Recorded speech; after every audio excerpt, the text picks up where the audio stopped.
धन जननी धन भूमि धन नगरी धन देश, धन करनी धन कुल धन, जहाँ साधु प्रवेश।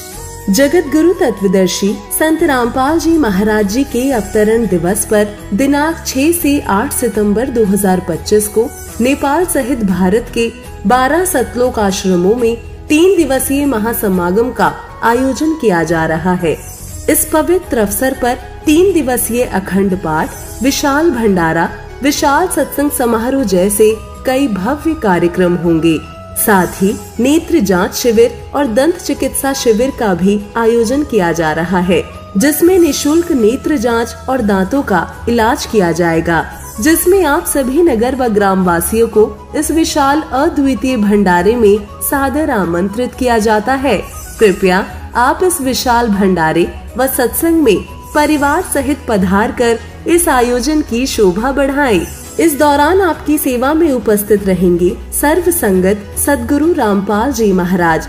इस कार्यक्रम का सीधा प्रसारण सतलोक आश्रम श्री धनाना धाम तहसील गोहाना जिला सोनीपत हरियाणा से 8 सितंबर 2025 को सुबह 9:15 बजे से साधना टीवी चैनल और संत रामपाल जी महाराज यूट्यूब चैनल और स्पिरिचुअल लीडर संत रामपाल जी महाराज फेसबुक पेज पर भी देख सकते हैं। संत रामपाल जी महाराज एक ऐसे महान संत जिन्होंने अपनी सतभक्ति, तत्व ज्ञान, करुणा और सेवा के बल पर समाज में नई मिसाल कायम की है। संत रामपाल जी महाराज की अगुवाई में उनके सभी सतलोक आश्रमों से समाज कल्याण के अद्भुत कार्यों ने समाज को सुनहरे भविष्य की एक नई उम्मीद दिखाई है। संत रामपाल जी महाराज से नाम दीक्षा लेने के बाद लाखों लोगों की लाइलाज बीमारियां जैसे कैंसर, एड्स आदि ठीक हुई। संत जी के ज्ञान से प्रेरित होकर उनके अनुयायियों ने लाखों यूनिट रक्तदान किया। संत जी ने लाखों बहन बेटियों का दहेज मुक्त विवाह करवाया।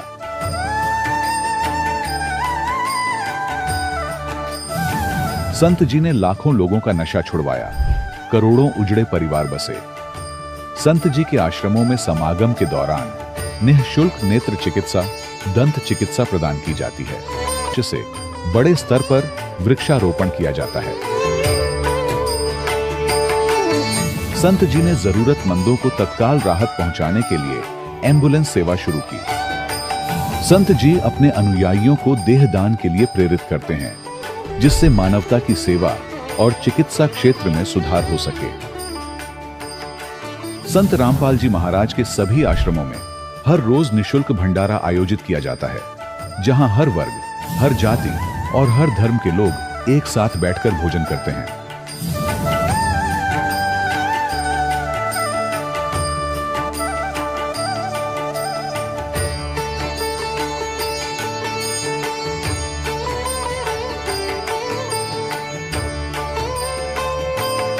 संत रामपाल जी महाराज के आश्रम में हजारों बुजुर्गों को सम्मान और प्यार के साथ जीवन जीने का अवसर मिलता है। उनके खाने, रहने और स्वास्थ्य की पूरी जिम्मेदारी संत रामपाल जी महाराज उठाते हैं। अनाथ बच्चों के लिए संत रामपाल जी महाराज के सभी आश्रम किसी वरदान से कम नहीं। यहाँ उन्हें शिक्षा, संस्कार और भविष्य के लिए बेहतर अवसर प्रदान किए जाते हैं।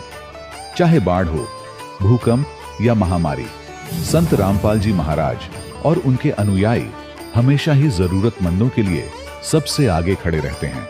कोविड महामारी के दौरान संत रामपाल जी महाराज के आश्रमों से करोड़ों लोगों के लिए भोजन, दवाइयां और जीवन रक्षक सामग्रियां उपलब्ध कराई गई। चाहे गरीब की मदद हो या किसी शोषित और पीड़ित वर्ग के हक और सम्मान की लड़ाई, संत रामपाल जी महाराज ने हमेशा ही उनकी दबी आवाज को सरकारों तक पहुंचाया है और उन्हें उचित न्याय दिलवाने में अहम भूमिका अदा की है। समाज में आध्यात्मिक और सामाजिक मूल्यों के प्रति जागरूकता लाने में संत रामपाल जी महाराज हर कदम पर मानवता के सच्चे सेवक साबित हुए हैं। संत रामपाल जी महाराज का जीवन हमें सिखाता है कि सच्ची सेवा वही है जो निस्वार्थ भाव से की जाए। आइए हम भी इस महान सेवा के कार्य में इस महान संत से जुड़ें और संत रामपाल जी महाराज से नाम दीक्षा लेकर अपने जीवन को धन्य बनाएं।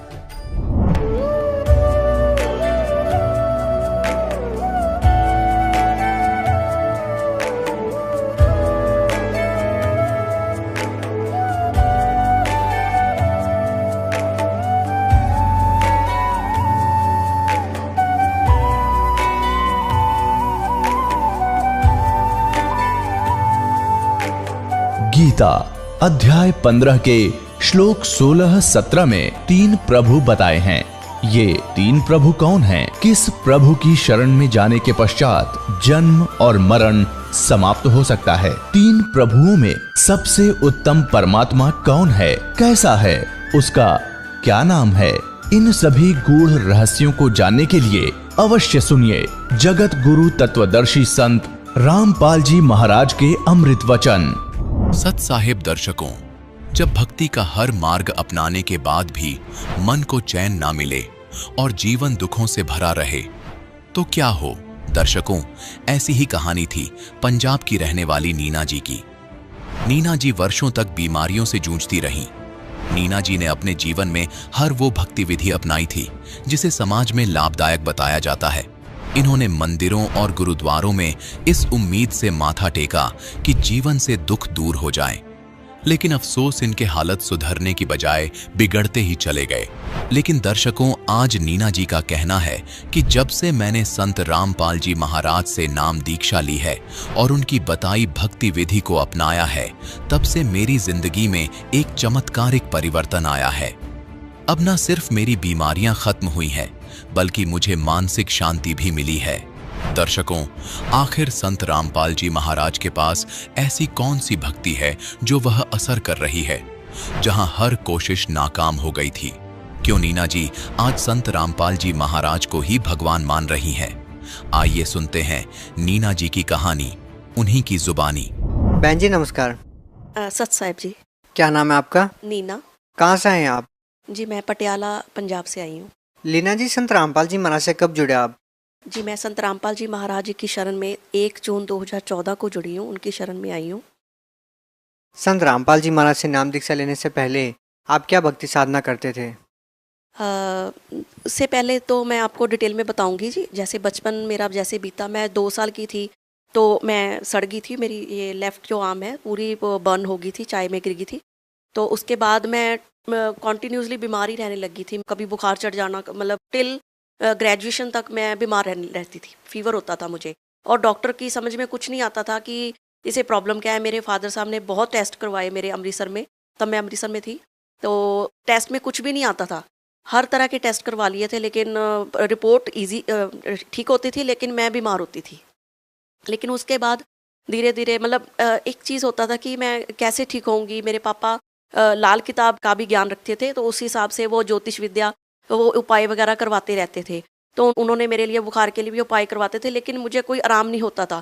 तो मैं हमेशा अपने मम्मी पापा को कहती थी मैं बीमार ही रहती हूँ, मुझे आराम क्यों नहीं मिलता, भी हर बार मुझे बुखार हो जाता है। मैं स्कूल से आते आते पैदल चलते मुझे धूप में बुखार हो जाता था।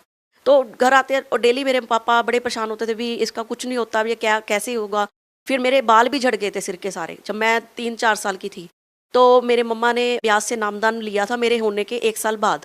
तो जब मेरे बाल झड़ गए तो मेरे मम्मा बहुत परेशान रहते थे, तो हर जगह ट्रीटमेंट करवाया, एलोपैथी भी, होम्योपैथी भी, आयुर्वेद का हार के। फिर मेरे मम्मा हरमंदर साहब जाते थे, गोल्डन टेम्पल अमृतसर में। तो वहाँ मेरे मम्मा ने सुखी कि हे भगवान की, हे अकाल पुरख, या तो इसके बाल दे दो या इसको उठा लो। तो मेरे मम्मा ने ऐसे रो के ये अरदास लगाई कि ये कल को इसकी शादी भी करनी है और कैसे होगा ये सब। लेकिन वो उसके बाद मुझे एक आयुर्वेदिक ट्रीटमेंट जो अमृतसर में था, उससे मुझे बाल आने मेरे शुरू हो गए वो ट्रीटमेंट से। तो धीरे धीरे बाल तो आने शुरू हो गए, लेकिन मुझे फीवर की प्रॉब्लम तब से स्टार्ट होगी। तो मेरा फीवर अब भी होता रहा गुरुजी से नाम लेने से पहले, तो वो फीवर कंट्रोल नहीं हो रहा था। तो उसके बाद भी मैंने लॉ भी की, LLB की मैंने ग्रेजुएशन के बाद। जब ड्यूरिंग LLB ही मेरी एक फ्रेंड थी, वो सिख फैमिली से थी, तो वो जपजी साहब का पाठ करती थी। तो मेरे मन में भी लगन हुई कि कोई पाठ वगैरह मुझे भी करना चाहिए, शायद वो कमी हो मुझ में। तो मैंने धीरे धीरे जपजी साहब का पाठ करना शुरू कर दिया, लेकिन मुझे आता नहीं था, लेकिन मैं वो बानी शुरू कर दी पढ़नी। तो धीरे धीरे मैंने LLM भी की। तो मैं हॉस्टल में तो इतनी लगन होगी कि मैंने एक ना गुरुद्वारा साहब है लुधियाना के पास, नानकसर, वहाँ पे एक वो रीत है कि बोरा साहब के नीचे अगर किसी ने दर्शन करने हैं तो उसको 250 पाठ सुख के जपजी साहब के करने हैं। तो मैंने तो वो दर्शन भी नहीं किए थे गुरुद्वारा साहब के, लेकिन मैं अपने मन वो उसको रख के पाठ कर सुख करके और गुरुद्वारा साहब में देख करवा के आती थी। तो वो मैं डेली, कभी मैं 5 दिन में 250 पाठ कर लेती थी, कभी मैं 6 दिन में, कभी 10 दिन में, कभी 15 दिन में। तो ये मेरा कॉन्टीन्यूसली LLM के दौरान चलता रहा। तो हॉस्टल में मैं इवन फेमस हो गई थी कि ये दीदी पाठ ही करते रहते हैं। तो मैं सुबह उठते ही गुटखा साहब उठा के पाठ करने लग जाती थी। तो रात को भी जब नींद नहीं आनी, मुझे डिप्रेशन होता था कि मेरी सेटिंग नहीं हो रही, LLB कर ली, LLM कर ली, कुछ सेटिंग नहीं हो रही। फिर मैं कहती वो परमात्मा है कहाँ, ये भी इच्छा होती थी मन में कि मैं इतना पाठ करती हूँ, वो परमात्मा मिलेगा कैसे। तो लेकिन वो क्यूरियोसिटी बढ़ती गई जैसे जैसे मैं पाठ करती रही। तो एक दिन ऐसा हुआ, ड्यूरिंग दैट पीरियड मेरी मतलब शादी की बात चलने लगी। जब मेरी शादी हुई तो तब भी मैंने वो पाठ अपने कंटिन्यूस रखे, लेकिन लाभ मुझे कुछ नहीं हो रहा था, उससे मुझे कोई लाभ नहीं हो रहा था। मेरी जो तबीयत, ये तो मुझे पता था, सिख धर्म से इन्वॉल्व होने के बाद ये पता था कि देही रोग ना लगे पल्ले सब कुछ पाए, नाम वो पावर है, नाम की दात। और ये भी पता था कि नानक दुखिया सब संसार सो सुखिया जो नाम आधार। तो वो बात सोच रही थी कि ये गुरु नानक देव जी किस नाम के बारे में बात कर रहे हैं जिससे सुख होगा। फिर मैं तो दुखी हूँ, जब तक मेरा शरीर ही सुखी नहीं है, मेरे शरीर में वो जान ही नहीं है, तो मैं कौन सा नाम जपूंगा, कैसे सुख होगा। तो वो चीज़ हमेशा मुझे एक स्ट्राइक करती थी। लेकिन जब मैंने जपजी साहब का पाठ करते करते भी कोई रिलीफ नहीं मिला, फिर मैंने मूल मंत्र की माला उठा के करने लग जानी। तो वो भी मेरी इतनी लगन होती थी कि मैंने परमात्मा को पाना है, सचखंड जाना। ये मुझे बचपन से पता था क्योंकि मेरे मम्मी पापा ब्यास से जुड़े हुए थे। तो इतनी बात तो हमें नॉलेज थी कि नॉनवेज नहीं खाना, ये चीज़ें मतलब गलत हैं, प्लस कि हमें सचखंड जाना है। वहाँ क्या है क्या नहीं है ये कुछ नहीं पता था, ये होता था कि बस सचखंड जाना है। तो एक मन में ना वो एक लगन सी होगी कि सचखंड क्या चीज़ है, वहाँ जाना है। तो उस चीज़ को पाने के लिए मैंने जपजी साहब को इतना मतलब कि रटने लग गई, उसको पढ़ना, वो मुझे याद भी हो गया। तो मैं मूल मंत्र जो सिख धर्म में है उसकी मैं 7 मिनट में 108 मनके की माला कर लेती थी, और दिमाग में ऐसे हो जाता था कि मैंने सचखंड जाना है, बस ये मंत्र जाप करके मैं जाऊंगी। वो भी चलता रहा। वो जैसे जैसे मेरे वो करती रही, मेरे भगवान की तरफ वो मेरा होता कि मैंने वो भगवान को पाना है, लेकिन वो चीज़ कहीं मुझे नहीं मिल रही थी। फिर एक दिन ऐसा आया कि धीरे धीरे वो चीज़ बढ़ती गई और परमात्मा की तरफ झुकाव बढ़ता रहा। फिर एक दिन ऐसा आया कि ना तो मेरी तबीयत ठीक हो रही थी, ना मेरी कोई लाइफ में सेटिंग हो रही थी। इसी दौरान क्या हुआ, जैसे मेरे हस्बैंड को जैसे ही बोलना कि आप चलो हम उस पंडित के पास जाते हैं, शायद वो मेरे स्टार के बारे में कुछ बता दे कि क्या होगा। तो मेरे हस्बैंड तो मानते नहीं थे, वो टोटली सिख फैमिली से थे, तो वो मेरे कहने से फिर भी चले जाते थे पंडितों के पास। लेकिन एक दिन ऐसा हुआ कि लास्ट बहुत पंडितों के पास गए, लास्ट जो पंडित था उसके पास हम गए, तो उसने मुझे ये बोला कि आपके जो स्टार हैं वो 80% संतों वाले हैं। तो उसकी बातें सुन के जो उसने बोला कि उसने ये भी बोला कि आपके किस्मत में बहुत भक्ति है, लेकिन वो बांधी हुई है, तो आप सिख धर्म से हो तो आप उस हिसाब से उपाय करोगे। तो मैंने कहा जी ठीक है। फिर मैंने नौकरी के बारे में पूछा, जो मेरी मेन थी, उसने बोला कि आप की नौकरी बहुत कम चांस है गवर्नमेंट जॉब के।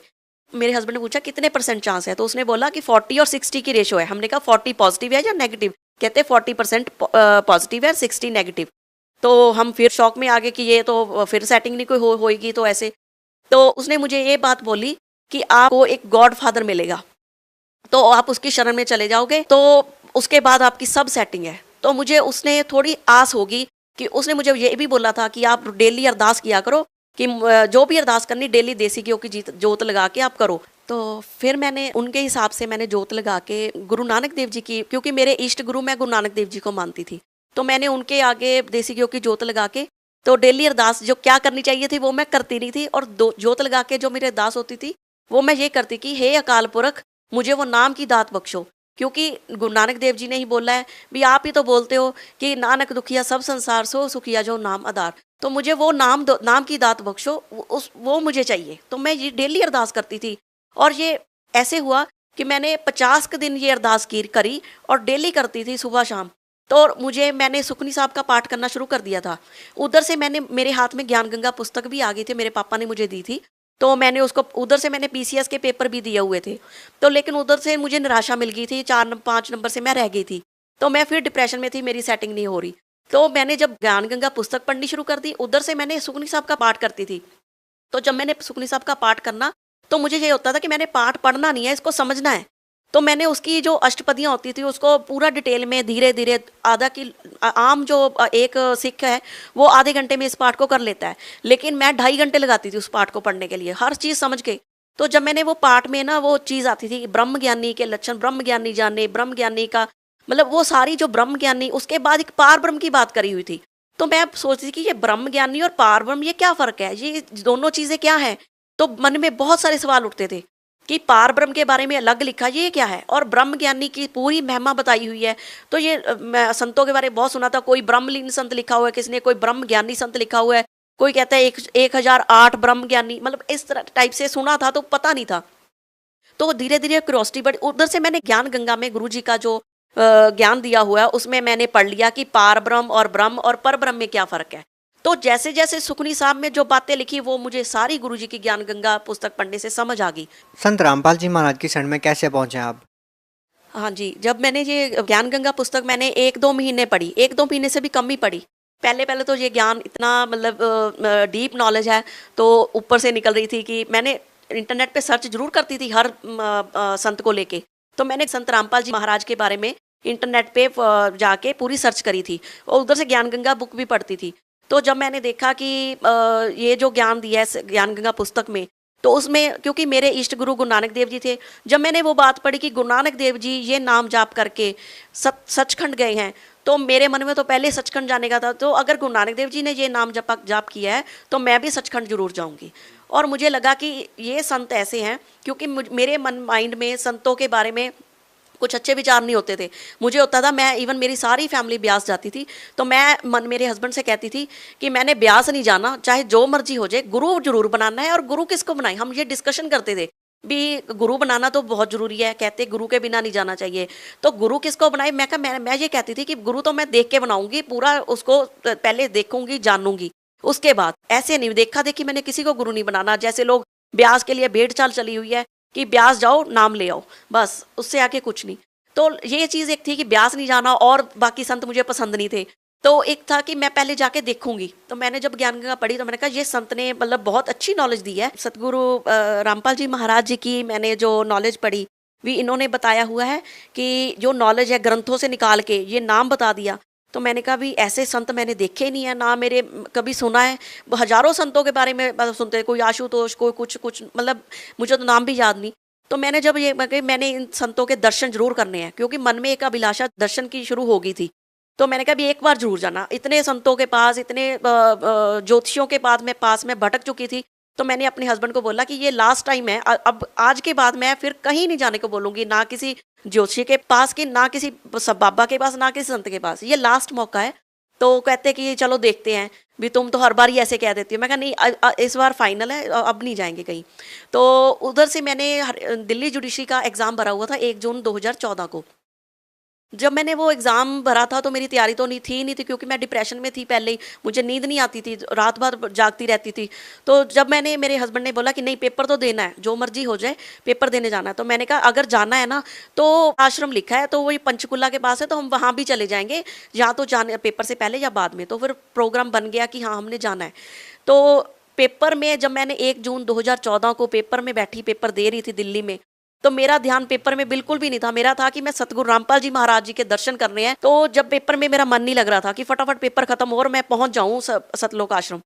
तो जब मेरा पेपर खत्म हुआ उसके बाद हम शाम को 6 साढ़े 6 बजे पहुंच गए आश्रम, सतलोक आश्रम। तो वहां पे जाके मैं दर्शनों की इच्छा लेके गई थी। मैंने नाम का लेने का सोचा भी नहीं था, क्योंकि मुझे था कि अभी कौन सी इतनी उम्र हुई है, अभी चलो थोड़ा पहले देख लूंगी, पहले मैं वेरीफाई कर लूँ सारा कुछ, फिर उसके बाद ही नाम के बारे में सोचूंगी। तो लेकिन वहाँ हार्डली मुझे 10 मिनट लगे, क्योंकि मैंने ज्ञान तो सारा समझा हुआ था। तो मैं दर्शनों के लिए जब लाइन में लगी तो मुझे मन में उमंग थी कि मैं उस परमात्मा के, उस गुरु की ओट में जा रही हूँ जो मैं इतने सालों से ढूंढ रही थी। वो एक शक्ति कहाँ पे है, वो एक नाम जो मुझे मिलेगा, ये बड़ी मतलब मन में उमंग थी कि मेरा गुरु बन गया। जिस चीज़ के लिए मैं इतनी खुश थी, क्या ढूंढती थी कि वो एक ताकत कहाँ पे है, काल पुरख कहाँ पे है, उसको मेरे दुख नहीं दिखते। मैं हमेशा रो के पुकार लगाती थी।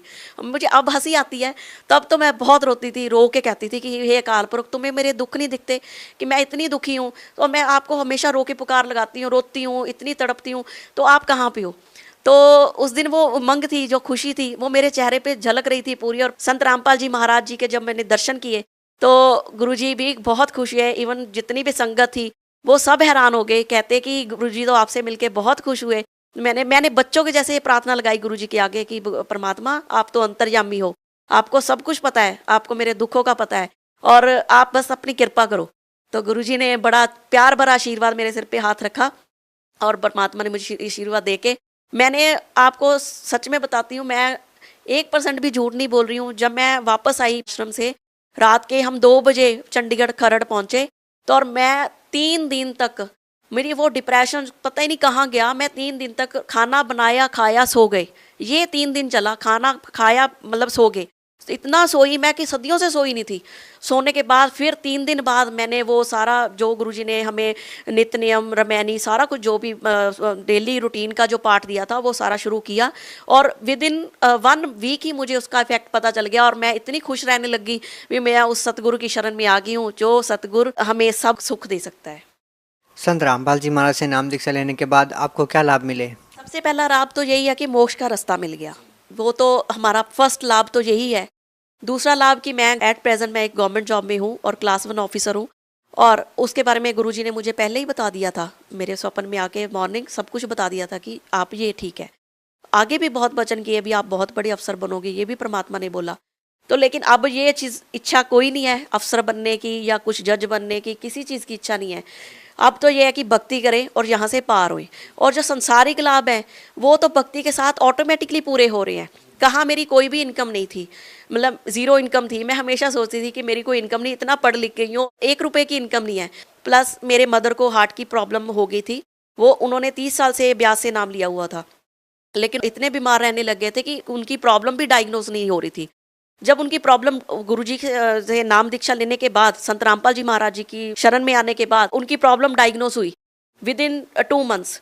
जब उनकी प्रॉब्लम डायग्नोज हुई तो मैंने उनको पहले बता दिया था कि अगर कोई प्रॉब्लम हुई मम्मी पापा तो आपने आश्रम में फ़ोन करके बताना है। तो मम्मा को रात को प्रॉब्लम हो गई थी तो उनको फिर डायग्नोज भी होगी। फिर मैंने संत रामपाल जी महाराज जी के दर्शन करे और उनसे प्रार्थना लगाई भी, गुरुजी आपसे एक प्रार्थना करनी थी। गुरुजी कहते बोलो बेटा। तो मैंने गुरुजी को बताया कि गुरुजी मेरे मदर को हार्ट की प्रॉब्लम आ गई है, डॉक्टरों ने बाईपास सर्जरी बोली है। तो गुरुजी कहते कि बेटा कोई ऑपरेशन नहीं करवाना, 15 दिन में तुम्हारी मम्मा ठीक हो जाएंगे। उन्होंने नाम दीक्षा ली है ना? मैं कहा हाँ जी गुरुजी ली हुई है। तो उन्होंने मुझे ये भी बता दिया। मुझे तभी यकीन हो गया जब संत रामपाल जी महाराज जी ने मुझे ये बोला कि वो 15 दिन में ठीक हो जाएंगे। तो मैंने आके वैसे ही जैसे गुरुजी ने मुझे बताया था, मैंने अपनी मम्मी को मैसेज लगा दिया कि गुरुजी का ये आदेश आया है, आपने कोई ऑपरेशन नहीं करवाना। तो आज मेरे मम्मी इतने के हेल्दी हैं, इवन मुझसे भी ज़्यादा हेल्दी हैं। सारा घर का काम करते हैं, 60 ईयर्स ओल्ड हैं और सारा घर का काम हर चीज़ उनके ऊपर डिपेंड है। और हर चीज़ एक हेल्दी हार्ट जैसे काम करता है वैसे वो काम करती है। संत रामपाल जी महाराज जी के बारे में, उनकी भक्ति के बारे में आप और क्या कहना चाहेंगे? मैं तो यही कहना चाहूँगी कि इस भक्ति से ऊपर कोई भक्ति नहीं है, इस भगवान से ऊपर कोई भगवान नहीं है और इस सतगुरु से ऊपर कोई सतगुरु नहीं है। मैं ये भी कहना चाहूँगी कि हम पूरा समाज सोया पड़ा है कि उनको पता ही नहीं है कि भक्ति किसकी करनी है, नाम किसका लेना है। वो तो कहते हैं कि एक बार याद कर लिया परमात्मा को तो हो गया, क्योंकि हमें टाइम ही नहीं मिलता। क्योंकि सारा समाज पढ़ा लिखा है तो उनके पास टाइम ही नहीं है। सुबह से उठते हैं, सुबह से लेकर 24 घंटे उनका कभी टीवी देख लो, कभी कुछ कर लो, उनके पास बिल्कुल टाइम नहीं परमात्मा के लिए। लेकिन ये टाइम इतना क्रिटिकल चल रहा है कि भक्ति करेंगे तो ही हम सुखी होंगे। भगत समाज को क्या संदेश देना चाहते हैं? मैं तो जी भगत समाज को संदेश तो नहीं, मैं उनसे प्रार्थना ही कर सकती हूँ कि जैसे परमात्मा ने मुझे इतने सारे लाभ दिए हैं, लाभ मैं इसको संसारिक लाभ को तो मैं लाभ मानती ही नहीं हूँ, ये परमात्मा अपने आप देते हैं। ये संसारिक लाभ तो हमें चाहिए भी नहीं और 1% भी मुझे इनकी कोई इच्छा नहीं है। अब तो यही इच्छा है कि परमात्मा भक्ति करवाएं और सचखंड ले जाएं। जो यहाँ हम इतने दुख झेल रहे हैं, कभी किसी को कोई हार्ट की प्रॉब्लम हो रही है, कोई कैंसर से मर रहा है, कोई किडनियाँ फेल हो रही हैं किसी की। इवन मेरी फैमिली में इतनी मौतें हो चुकी हैं, किसी की किडनियाँ फेल हुई हैं, कोई लीवर ख़राब होके मर रहा है और किसी को कोई प्रॉब्लम है। तो पहले अपनी सेहत ही नहीं ठीक। सारे समाज में मैं खुद सबको क्वेश्चन करती हूँ कि हर एक बंदा दवाइयों के ऊपर डिपेंड है। हर एक पर्सन दवाइयाँ ले रहा है, सुबह से लेकर शाम तक उसका दवाइयों वाला बैग साथ में होता है। तो लेकिन हमें वो नाम जाप करना चाहिए जिससे ये दवाइयाँ छूटेंगी। इवन आज मुझे कोई फीवर नहीं होता, मैं पहले से इतनी ज़्यादा हेल्दी हूँ, इतना काम कर लेती। नहीं तो पहले मैं बेड पे ही पड़ी रहती थी और आज के टाइम पे सुबह 5 बजे उठ जाती हूँ और रात ही चाहे मुझे 12 बज जाएँ तो मैं थकती नहीं हूँ। वो नाम की पावर मेरे साथ होती है तो मुझे कोई थकावट नहीं होती। बहुत बहुत धन्यवाद सत्संग जी। दर्शकों, अभी आपने सुने संत रामपाल जी महाराज से दीक्षा प्राप्त करके सुखी हुए भक्त के अनुभव। अब देखिए जगत गुरु तत्वदर्शी संत रामपाल जी महाराज के मंगल प्रवचन। पुण्यात्मा, अब आपको बताते हैं कि अब दुर्गा जी के अध्यात्म ज्ञान का तो ये आ गया अंत। कि ब्रह्म की पूजा करो, केवल ओम नाम है, ब्रह्मलोक में चले जाओगे बस। अब ये श्रीमद् भगवत गीता का ज्ञान किसने दिया? ये इस ब्रह्मा विष्णु महेश के पिताजी ने दिया। यो ब्रह्म है, यो काल कहते हैं हम इसको संत लैंग्वेज में। और इसने श्री कृष्ण में प्रवेश करके यो ज्ञान दिया। ये कैसे प्रवेश होता है ये थोड़ा सा आपको क्लियर करेंगे। पहले आपको शिव पुराण दिखाते, थोड़ा सा इससे कंसेप्ट क्लियर होगा। पुण्यात्माओं, आप यहाँ किस उद्देश्य से आए हो ये याद रखना आपने, आत्म कल्याण के लिए। और जो आपके ऊपर छोटी मोटी आपदाएं हैं ये भगवान फ्री में देगा आपको, क्योंकि आप उसके बच्चे हो। वो समर्थ है, आपके प्रारब्ध पाप को वो बहुत आसानी से खत्म कर देगा, पर विश्वास दृढ़ करना पड़ेगा। तब वो अपनी कलम उठाएगा आपके पाप काटने के लिए। नहीं तो फिर उड़े माता धोकन लग जाओगे, जाके ठीक होते तुम झाड़ा सलवान आओगे तो थोड़ा समय लगेगा। ऐसा ये दास नहीं होने देगा, क्योंकि आपको ज्ञान देने के लिए यहाँ बुलाया जाता है। आपके लिए कितनी व्यवस्था भगवान दासों से अपनों से करवा रहा अपने बच्चों के लिए, केवल आपको विद्वान बनाने के लिए, भगवान पहचानने के लिए, आपका कल्याण कराने के लिए। अब पहले ये बताते हैं कि ब्रह्मा विष्णु महेश से अलग है वो काल है। वो किसी को शिव रूप में दर्शन दे देता, वो न सोच ले ये शिव जी ही परमात्मा है। किसी को विष्णु जी के रूप में दर्शन दे देता है, न सोचे ये विष्णु ही भगवान है। तो इन विष्णु और कर शिव जी का ब्रह्मा का नो भ्रम पैदा हो गया कि हम भगवान हैं। इसी बात पर इन दोनों का झगड़ा हो गया, विष्णु का और ब्रह्मा जी का। इस बात पे कि ब्रह्मा जी कहते मैं तेरा बाप, मैं तेरा जनक हूं, मैं सारी सृष्टि की उत्पत्ति करता हूं, प्रजापिता हूं। विष्णु जी कहने लगे तू मेरी नाभि कमल से उत्पन्न हुआ, मैं तेरा बाप हूं। लड़ पड़े, झगड़ा हो गया। इनके बीच बचावा करने के लिए इनके पिता इस काल रूपी ब्रह्म ने ऊपर से सतम एक पिलर खड़ा कर दिया, शिवलिंग बोलते हैं उसको, तेजो में लिंग। ये उस प्रकाश में पोल को एंड को ढूंढने के लिए, उस और छोर को जानने के लिए ऊपर नीचे चक्कर काटने लगे, झगड़ा बंद हो गया। फिर वो स्वयं आ गया विष्णु शिव रूप धारण करके, अपने पुत्र शिव का रूप धारण करके। फिर उनको ज्ञान देने लगा कि तुम काहे के भगवान हो, तुमने अपने आप को भगवान मान लिया। यू आर नॉट गॉड, तुम भगवान नहीं हो। अब थोड़ा सा दिखाना पड़ेगा यहाँ पर, यहाँ थोड़ा कम दिखाएंगे क्योंकि सर्द गर्मी का मौसम है, ज्यादा समय नहीं लगेगा। ये देखिएगा, ये शिव महापुराण ये विद संस्कृत है। यह दया रही परमात्मा की कि ये अभी तक संस्कृत विद्वान रही, मिल गई हमारे पास। ये देखिएगा,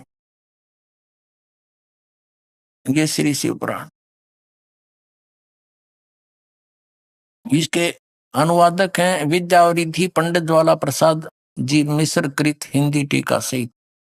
ये खेमरा श्री कृष्णदास प्रकाशन मुंबई से। इसके ये देखना 11 पृष्ठ पे विद्वेश्वर संहिता, शिव पुराण विद्वेश्वर संहिता, ये विद्वेश्वर संहिता भाग 1 अध्याय 6। नंदीकेश्वर बोले कि हे योगिंद्र, आगे एक समय विष्णु भगवान शेष शया पर अपने गरुड़ आदि पार्षदों के साथ संयुक्त लक्ष्मी सहित शयन करते थे, सो रहे थे। उसी समय ब्रह्मज्ञानियों में श्रेष्ठ ब्रह्मा जी अपनी इच्छा से वहां आए। सब प्रकार से सुंदर सेज पर शयन करते हुए कमल लोचन भगवान विष्णु से पूछने लगे, तुम कौन हो? मुझे देखकर अभिमानी पुरुष के समान शयन करते हो, सोए पड़े हो। हे वत्स, हे बेटा उठो, मैं तुम्हारा स्वामी आया हूं। आए हुए गुरु को देखकर जो अभिमान करता है उस द्रोही मूड का प्रायश्चित होना उचित है। यह सुनकर विष्णु के अंदर मत छो उठा, पर ऊपर तय क्रोध रोके रहे। क्रोध हुआ परंतु बाहर से शांत रहे और बोले, वत्स बेटा तुम्हारा मंगल हो, बैठो इस आसन पर विराजो।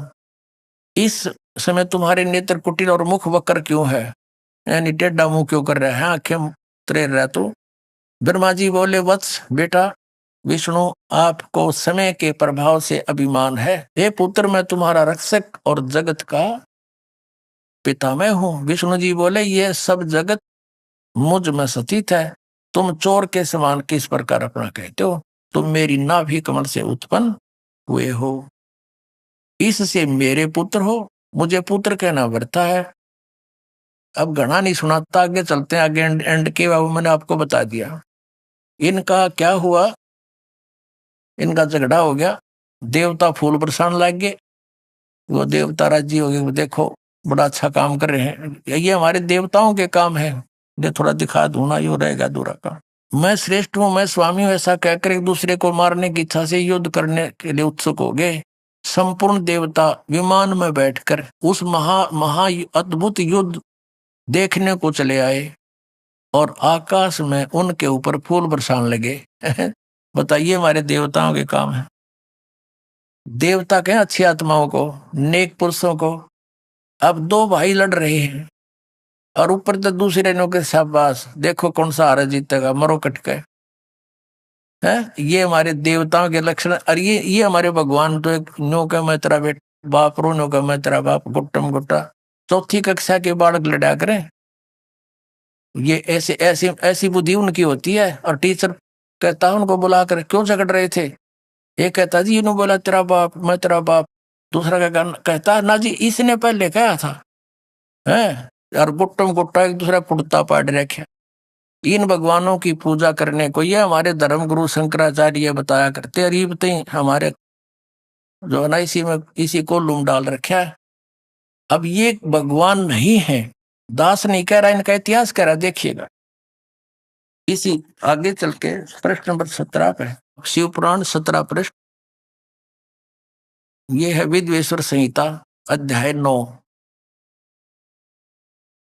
नंदीकेश्वर बोले, इस प्रकार भगवान ने उन नम्र हुए ब्रह्मा और विष्णु पर अनुग्रह करके, आगे दिखाते हैं, उन दोनों की अज्ञानता और वैर को दूर करने के अर्थ दोनों से कहा। किसको? ब्रह्मा और विष्णु को, कि मेरे सकल और निष्कल भेद से दो रूप हैं और परंतु और ईश्वर नहीं है। इस कारण से मैंने दो रूप नहीं, उसके दो रूप नहीं हो सकते उनके। पहला सतम रूप और दूसरा पीछे मूर्तिमान शिव रूप धारण करके आ गया, वो मेरा दूसरा रूप है किया। इसमें ब्रह्म रूप निष्कल है, वो लिंग खड़ा कर दिया ना, वो तनु का निष्कल है, निष्फल नहीं है, निष्कल है। और ईश्वर रूप सगुण है, मैं तेरे सामने खड़ा शिव रूप धारण करके, ये मेरा सगुण रूप है और निराकार निष्कल, उसकी कोई शकल नहीं। मेरे ये दोनों रूप सिद्ध है, दूसरे किसी के नहीं हो सकते। इस कारण से तुम दोनों को अथवा दूसरों को ईश्वरत्व की प्राप्ति नहीं हो सकती। तुमने जो अज्ञान से अपने को ईश मान लिया, तुमने अपने आप को अज्ञानता से भगवान मान लिया, ईश मान लिया, कर्ता मान लिया, यह बड़ा अद्भुत हुआ। उसके दूर करने को ही मैं रण स्थान में आया। तुम अपना अभिमान त्याग कर मुझ ईश्वर में अपनी बुद्धि लगाओ। मेरे प्रसाद से लोक में सब अर्थ प्रकाश करते हैं। क्या बताता है कि मैं ब्रह्म हूं, जगत के वर्धक होने से मैं ब्रह्म हूं। हे ब्रह्म केशव, सत्तोत व्यापक ये मैं होने से मैं आत्मा हूं। मैं इस सब का ईश हूं, यह मेरा है, मेरे सिवा किसी दूसरे का नहीं हो सकता। फिर आगे दिखाते हैं,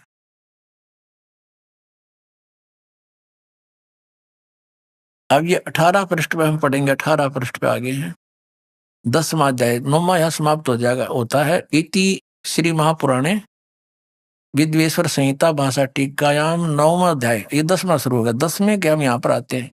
10वें श्लोक में ये काल कह रहा है ब्रह्मा और विष्णु को, पुत्रो तुम यह कृत आपने तप से प्राप्त किया है जो कि सृष्टि की उत्पत्ति और पालन कहता है। ब्रह्मा को उत्पत्ति और विष्णु को पालन, जो महकमा दिया है विभाग, वो मैंने दिया है। तप अपने तप करके प्राप्त किया, सृष्टि उत्पत्ति पालन करता है, सो मैंने प्रसन्न होकर तुम्हें दिया है। इसी प्रकार दूसरे दो रूप, दो कृत यानी दो जॉब, दो विभाग रुद्र और महेश को प्रदान किए हैं, परंतु अनुग्रह कृत कोई भी पाने वह समर्थ नहीं। अपने आत्माओं हमने अपने उस प्रसंग को क्लियर करना है, जो प्रसंग ये कंसेप्ट दास क्लियर करना चाहता है कि ये ब्रह्मा विष्णु महेश का जो पिता है ये धोखा देकर इनको रखता है। इसने प्रतिज्ञा कर रखी है कि मैं अपने वास्तविक रूप में कभी किसी को दर्शन नहीं दूंगा। जैसे गीता जी में श्री कृष्ण से बाहर निकल कर ये क्या दिखाता, देखो ये है मेरा विराट रूप, मैं काल हूं, मैं किसी के सामने नहीं आता, मैं अपनी योग माया से छुपा रहता हूँ। चौथे अध्याय के 5 और 9 श्लोक में पता है कि मेरे और तेरे बहुत जन्म होली अर्जुन, तू नहीं जानता मैं जानता हूँ, मेरे कर्म अलौकिक है, दिव्य है, मेरे जन्म भी अलौकिक है, ये कर्म ऐसे अलौकिक है। अब बताए, अब बाकी शाम को दिखाएंगे, अब थोड़ा सा कंसेप्ट ये क्लियर करते हैं। अब यहाँ हम जो प्रसंग चल रहा है कि ये सिद्ध हो गया कि ये बोलने वाला पांचवा है, श्री विष्णु जी, श्री ब्रह्मा जी, श्री शिव जी और रुद्र से, इनसे पांचवा है ये बोल रहा है। ये कौन है? ये ब्रह्म है, ये काल है, ये ऐसे धोखा देकर रखता है, किसी को शिव रूप में दर्शन दे देता, किसी को विष्णु रूप में दर्शन दे देता, किसी को ब्रह्मा जी के रूप में, तो इनको भ्रम हो जाता है। लोग कहते हैं आप ही परमात्मा हो, आप छुपाए बैठे हो। इस कारण से ये लड़ भी पड़े, आपस में झगड़ा भी कर लिया। अब इनको बता दिया कि तुमने अपने आप को भगवान मान लिया, you are not God. Brahma और विष्णु तुम भगवान नहीं हो, ना शिव या महेश ये तुम भगवान नहीं हो। और पुण्यात्माओं, ये हमारे शंकराचार्य और हमारे गुरु आचार्य मंडलेश्वर, ये हमारी नौकरी, ये भगवान है। और इनका इतिहास और पुराण बताओ ये भगवान है ही नहीं, तो ये हमारे साथ कितना धोखा कर रहे थे। अब ये क्या कहता है कि मेरा एक ओम मंत्र है, नथिंग एल्स। ये तो पांचवा बोल रहा है शिव पुराण का, ये विद्वेश्वर संहिता। अब देखना, ये 19 पृष्ठ है, वही शिव पुराण विद्वेश्वर संहिता अध्याय 10 का पढ़ रहे। यहाँ लिखा है कि सोई निज मंत्र उपदेश करते हैं, और यह ओंकार मेरे मुख से उत्पन्न होने से मेरे ही रूप का बोधक है और महामंगल करने वाला है। यह वाचक है, मैं वाच्य हूँ। यह मंत्र मेरा आत्मा है, इसके समन से मेरा समन होता है। ओम का मंत्र समझ करने से इस कारण इस अज्ञान की सिद्धि के निमित्त ओंकार नामक मंत्र जप करो।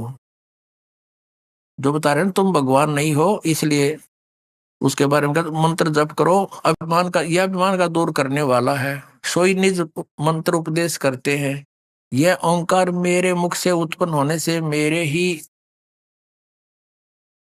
स्वरूप का बोधक है और महामंगल करने वाला है।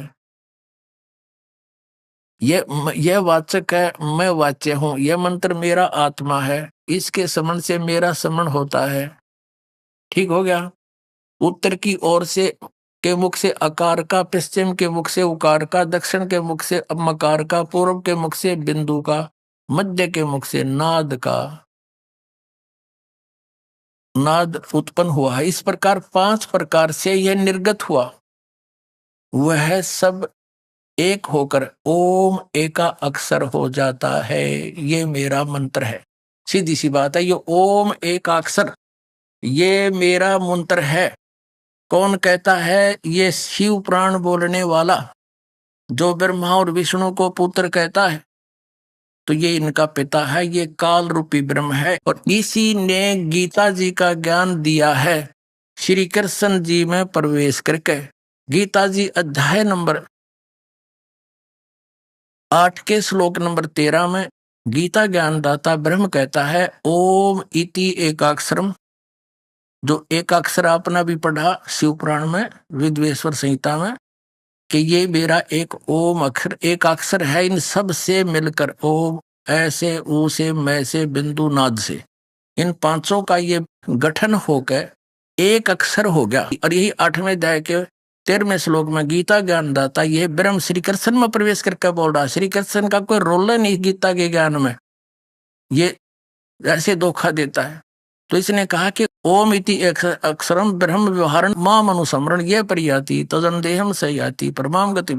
मुझ ब्रह्म का ये एक ओम अक्षर है, एक अक्षर, नथिंग एल्स।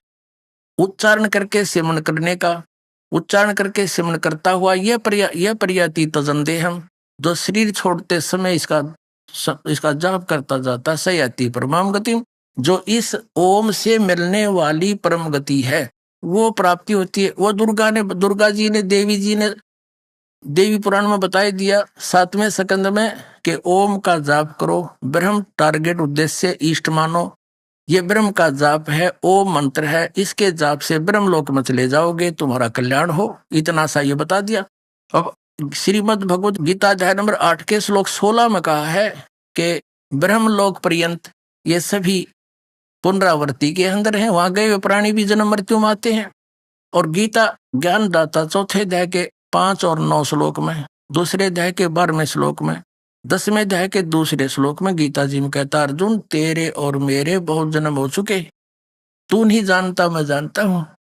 इससे सिद्ध है कि इस ब्रह्म भी नाशवान, इसके उपासक भी नाशवान।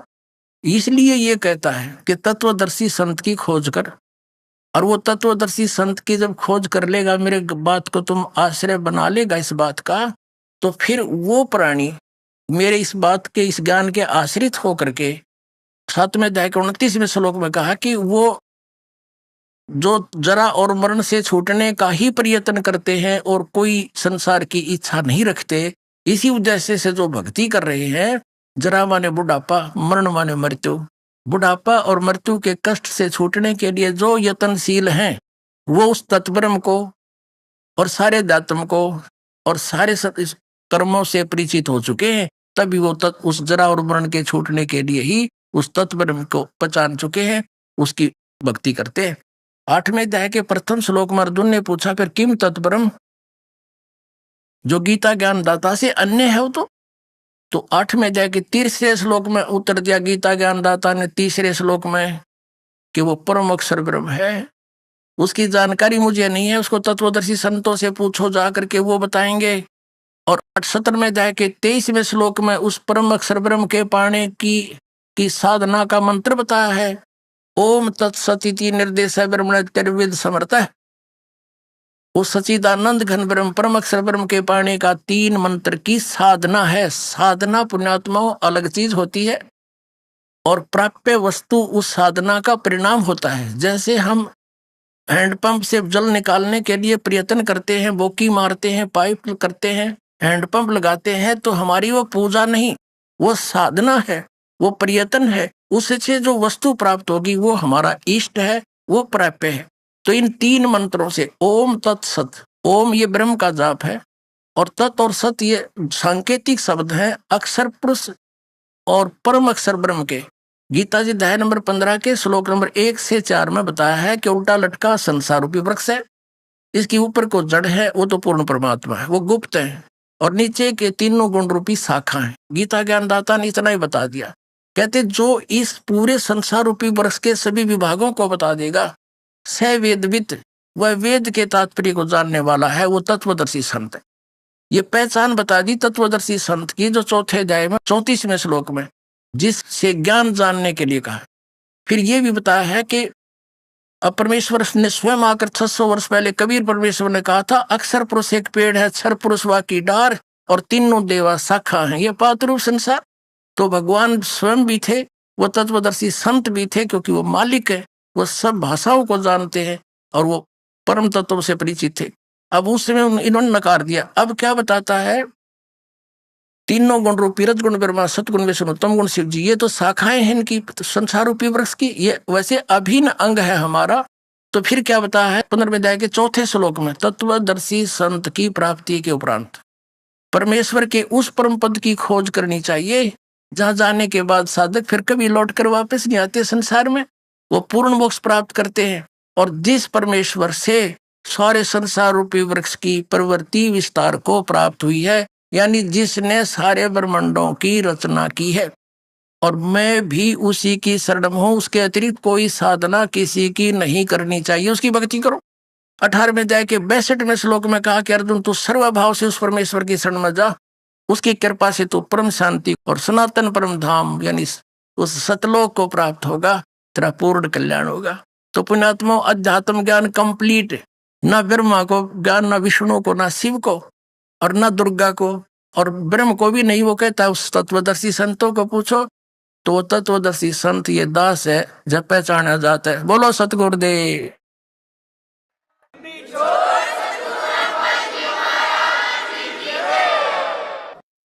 परम पिता परमात्मा पूर्ण ब्रह्म सर्व सृष्टि रचनार कबीर परमेश्वर जी की असीम कृपा से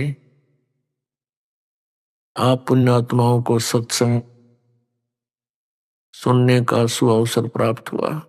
हमारे जनक, हमारे परम पिता, हमारे हमदर्द, वो सुख के सागर सत्य पुरुष परम अक्षर ब्रह्म पूर्ण परमात्मा अपने निज स्थान से सतलोक से गति करके वहां से प्रस्थान करके चलकर आए। वो शुभ दिन है इस कलयुग का ज्येष्ठ सुदी पूर्णमासी संवत 1455 सन 1398 ज्येष्ठ सुदी पूर्णमासी को परमात्मा सतलोक से चलकर आए थे। एक शिशु रूप धारण किया। काशी के अंदर, बनारस के अंदर एक लहर तारा नामक तालाब के ऊपर परमात्मा शिशु रूप धारण करके विराजमान हुए। वहां से नीरू नीमा नाम के एक जुलाहा दंपति जो निसंतान थे परमात्मा को घर ले आए और जुलाहे के घर परवरिश की लीला होने के कारण बड़े होकर वो परमात्मा जुलाहे का कार्य करने लगे।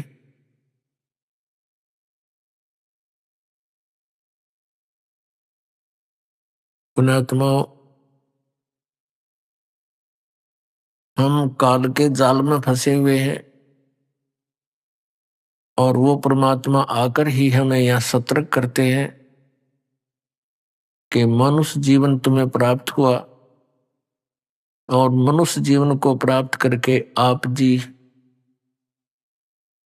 भक्ति नहीं कर रहे हो, परमात्मा का नाम जाप नहीं कर रहे हो, तो आप अपने मनुष्य जीवन का सदुपयोग नहीं कर रहे। उस परमात्मा के अतिरिक्त जो भी हमें अध्यात्म ज्ञान दिया जाता है वो काल तक सीमित होता है। उस काल तक सीमा में जन्म और मृत्यु सदा बनी रहती है और काल भगवान, जिसे सरपुरुष भी कहते हैं, ये स्वयं भी नाशवान है। ये 21 ब्रह्मांड का स्वामी है। पुण्यात्मा, सौभाग्य आपका कि आपका मनुष्य जीवन ऐसे शुभ समय में है कि परमात्मा ने उस तत्व ज्ञान का एक खुलासा कर दिया। पहले इसको छुपा के रखने का आदेश था।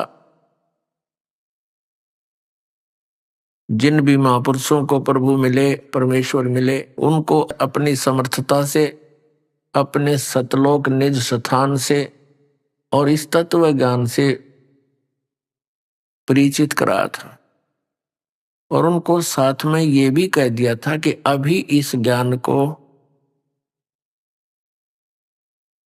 सार्वजनिक ना करना।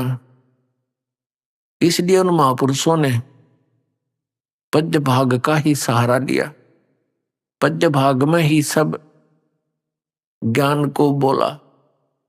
पद्य भाग के अंदर शब्द, साखी, दोहा, चौपाई आदि आते हैं। कबीर साहिब के पंथ के अंदर भी बहुत से काल के ही व्यक्ति घुस गए और उन्होंने चेष्टा की इस तत्व ज्ञान को समझने की, लेकिन वो समझ नहीं सके।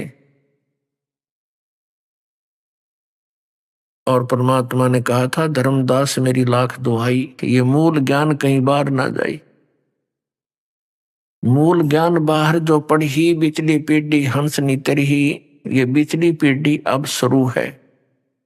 यदि ये ज्ञान इन काल के दूतों के काल से प्रेरित संदेश वाहक जो संत हैं, इनको ये पता लग जाता तो ये भी यही ज्ञान देते होते, लेकिन ये अधिकारी नहीं थे, इनका कोई सिर पैर नहीं था। तो जिस कारण से ये ज्ञान भी यदि किसी के पास है और ये साधना भी जो दास बता रहा है किसी के पास उपलब्ध है, इस दास से प्राप्त करके कोई डुप्लीकेट स्वयंभू गुरु बनकर दान कर भी रहा है, तो उसको उससे कोई लाभ होना नहीं। तो यही स्थिति हो जानी थी। इसलिए परमात्मा ने इस तत्व ज्ञान को आज तक, अब तक, यानी जब से दास ने ये प्रारंभ किया बताना, उससे पहले छुपा कर रखने का ही आदेश दिया था। तो पुण्यात्माओं, सुबह प्रसंग चल रहा था कि परमेश्वर ने आके हमें यथार्थ ज्ञान दिया। वो परमेश्वर स्वयं सतलोक से चलकर आते हैं और वो हमें यथार्थ ज्ञान बताते हैं। उसी आधार से परमेश्वर स्वयं आए, पूर्ण ब्रह्म सत्य पुरुष। उनके विषय में आज जानकारी देंगे। पुण्यात्मा, परमात्मा को जानना पहचानना कठिन है, भक्ति साधना कठिन नहीं। तो उसके पहचानने के लिए परमात्मा ने स्वयं ही हमारे ऊपर मेहर बख्शी है कि हम शिक्षित किए। आज सुबह के सत्संग में आप जी सुन रहे थे कि श्री ब्रह्मा जी, श्री विष्णु जी, श्री शिव जी और देवी तथा इस ब्रह्म को भी अध्यात्म ज्ञान कंप्लीट नहीं। और ब्रह्मा विष्णु महेश तथा सतयुग तक के ऋषि, सतयुग से लेकर आज तक के इन ऋषि ब्राह्मणों ने, गुरुओं को हम अध्यात्म ज्ञान बिल्कुल नहीं।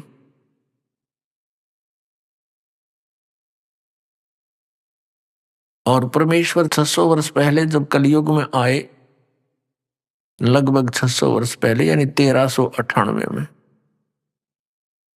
और 5 वर्ष की आयु में ही वे अपना यथार्थ ज्ञान बोलना शुरू कर दिया था उन्होंने, और बड़े बड़े विद्वानों के छक्के छुड़ा दिए थे।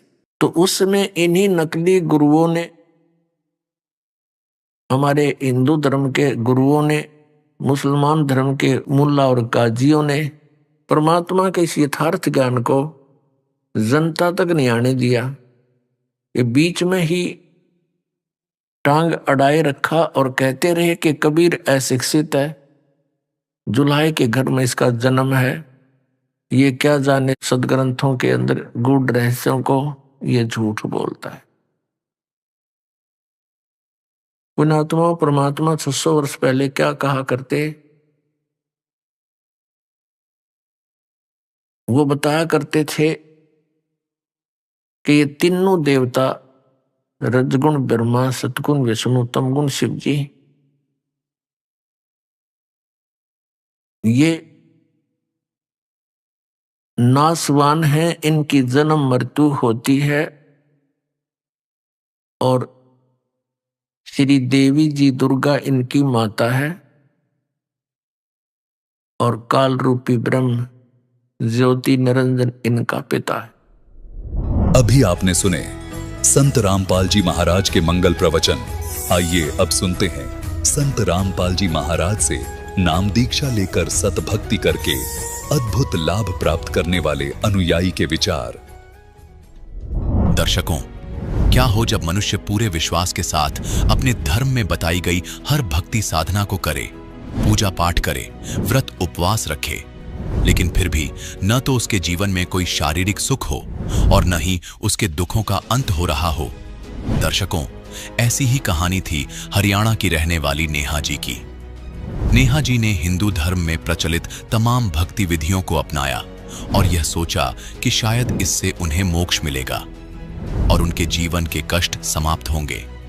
लेकिन अफसोस, वर्षों की साधना के बावजूद भी न तो इन्हें कोई आत्मिक शांति मिली और न ही इनके जीवन की समस्याओं का कोई समाधान निकला।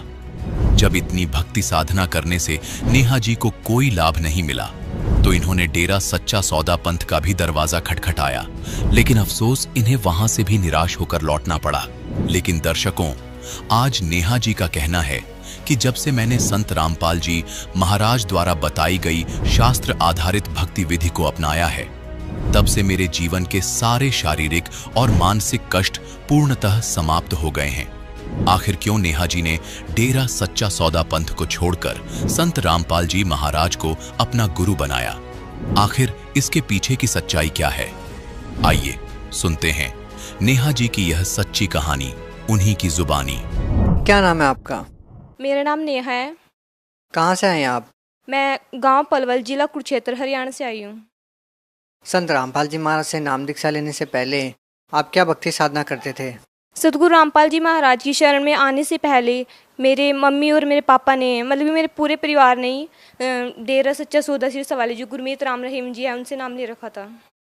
तो संत रामपाल जी महाराज की शरण में कैसे आना हुआ? सतगुरु रामपाल जी महाराज की शरण में हम ऐसे आए कि मेरे पापा बहुत बीमार रहते थे। पहले उनको सांस की बीमारी थी और किसी भक्त ने उनको बताया, ज्ञान गंगा पुस्तक दी, तो परमात्मा की दया से मेरे पापा ने वो ज्ञान गंगा पुस्तक पढ़ी और मेरे पापा के दिमाग में कुछ ज्ञान आया और फिर पापा आश्रम में गए और सतगुरु रामपाल जी महाराज से नामदान लिया। बहन जी, संत रामपाल जी महाराज से नाम दीक्षा लेने के बाद आपके पिताजी को जो बीमारी थी, क्या वो सही हो गई? क्या नाम दीक्षा दिया आपको? हाँ, सतगुरु रामपाल जी महाराज ने हमें शास्त्रों के आधार पर ही नाम दीक्षा दी है। और जो मेरे पापा को बीमारी थी, मेरे पापा चंडीगढ़ से दवाइयाँ, इतनी रिपोर्ट्स घर पे पड़ी है, अगर मैं यहाँ लाती तो आपको भी दिखा देती। इतनी दवाइयाँ मेरे पापा की, कई डॉक्टरों से इतना पैसा लगा दिया था जो वहाँ तक तो ठीक नहीं हुई, कहीं कहीं से दवाई लेके वो सतगुरु रामपाल जी महाराज की शरण में आने के बाद एकदम से ठीक होगी। संत रामपाल जी महाराज से नाम दीक्षा लेने के बाद आपको और क्या लाभ मिले? सतगुरु रामपाल जी महाराज की शरण में आने के बाद हमें लाभ तो इतने हुए कि मैं बता नहीं सकती। अगर मैं बताने लग जूँ ना तो सुबह से शाम ही हो जाएगी। सबसे पहले लाभ तो ये हुआ कि पहले मेरे पेट में दर्द रहता था और सतगुरु रामपाल जी महाराज की शरण में आने के बाद अब वो ठीक है, मतलब कि अब पेट में दर्द नहीं होता। और मेरी मम्मी को भी जीवन दान दिया है गुरुजी ने। सबसे पहले तो घर कच्चे ही होते थे, बट मेरे दादा ने और दादी ने मिलकर एक वो, मतलब कि ऐसे ही सामान रखा रहता है जिसे बरामदा बोलते हैं, वो बनाया था। तो बारिश का टाइम था, बहुत तेज बारिश आ रही थी। पापा और हम चारों बहनें कमरे में बैठे थे, तो मम्मी ने सोचा कि कहीं ये गिर न जाए, तो मम्मी ना उसमें से सामान उठा के घर में लेके आने लग रही थी। तो पापा ने कहा कि तू बाहर आ जा, उसमें मत जा, कि कभी पता नहीं है उसका कि कब गिर जाए वो। तो पापा कहने के बाद भी मम्मी उसमें चली गई। तो हम भी मम्मी को बुलाने लगे कि मम्मी तू इधर आ जा। जब मेरी मम्मी आई बाहर, बस एक पैर ही रखा था तभी वो गिर गया। परमात्मा ने मेरी मम्मी को ये जीवन दान दिया है। सतगुरु रामपाल जी महाराज की शरण में आने के बाद और हमें ये लाभ हुआ कि जब मैं 10th क्लास में पढ़ती थी तो मेरा पढ़ाई में मन बिल्कुल भी नहीं लगता था। ऐसा मन करता था कि तू आश्रम चली जा और वहीं पे बस परमात्मा की शरण में लगी रह, ऐसा मन करता था। और जब मैं 10th क्लास के एग्ज़ाम थे मेरे, तो मैंने सोचा कि नहीं, मैं अब की बार पास नहीं होंगी एग्ज़ाम में। तो परमात्मा की रजा ऐसी हुई कि जब हम जाते थे एग्ज़ाम देने के लिए, मैं इधर उधर ध्यान नहीं करती थी, मैं परमात्मा का नाम लेती रहती थी जब जाते थे। तो जब मैं एग्ज़ाम में बैठती थी तो सीट मिलती है जो सबसे पहले सत साहिब उस पे सीट पे, और जब पेपर पूरा करती थी तो लास्ट में भी सत साहिब। हर एक पेपर में मैंने सत साहिब लिखा और परमात्मा की दया से मुझे बहुत अच्छे नंबरों से मैं फर्स्ट आई हूँ क्लास में, 10th क्लास में। आप इतनी छोटी सी उम्र में संत रामपाल जी महाराज के बारे में इतना जानते हैं, वेदों के बारे में आप इतना जानते हैं, आपको ये भी पता है कि क्या भक्ति साधना करनी चाहिए, ये सब कैसे हुआ? ये तो परमात्मा का ही चमत्कार है, क्योंकि परमात्मा ने सबको ही बनाया, हमें क्या, सबको ही परमात्मा ने हमें ज्ञान दिया है ये सब। आप भगत समाज को क्या संदेश देना चाहते हैं? भगत समाज को मैं ये संदेश देना चाहती हूँ कि जो अभी भी परमात्मा की जिनमें चाहत है वो अभी भी यहाँ पर आए, परमात्मा की शरण में, सतगुरु रामपाल जी महाराज की शरण में आए और नामदान ले और अपने जो असली घर है हमारा सतलोक उसमें चलें। बहुत बहुत धन्यवाद। सत साहिब।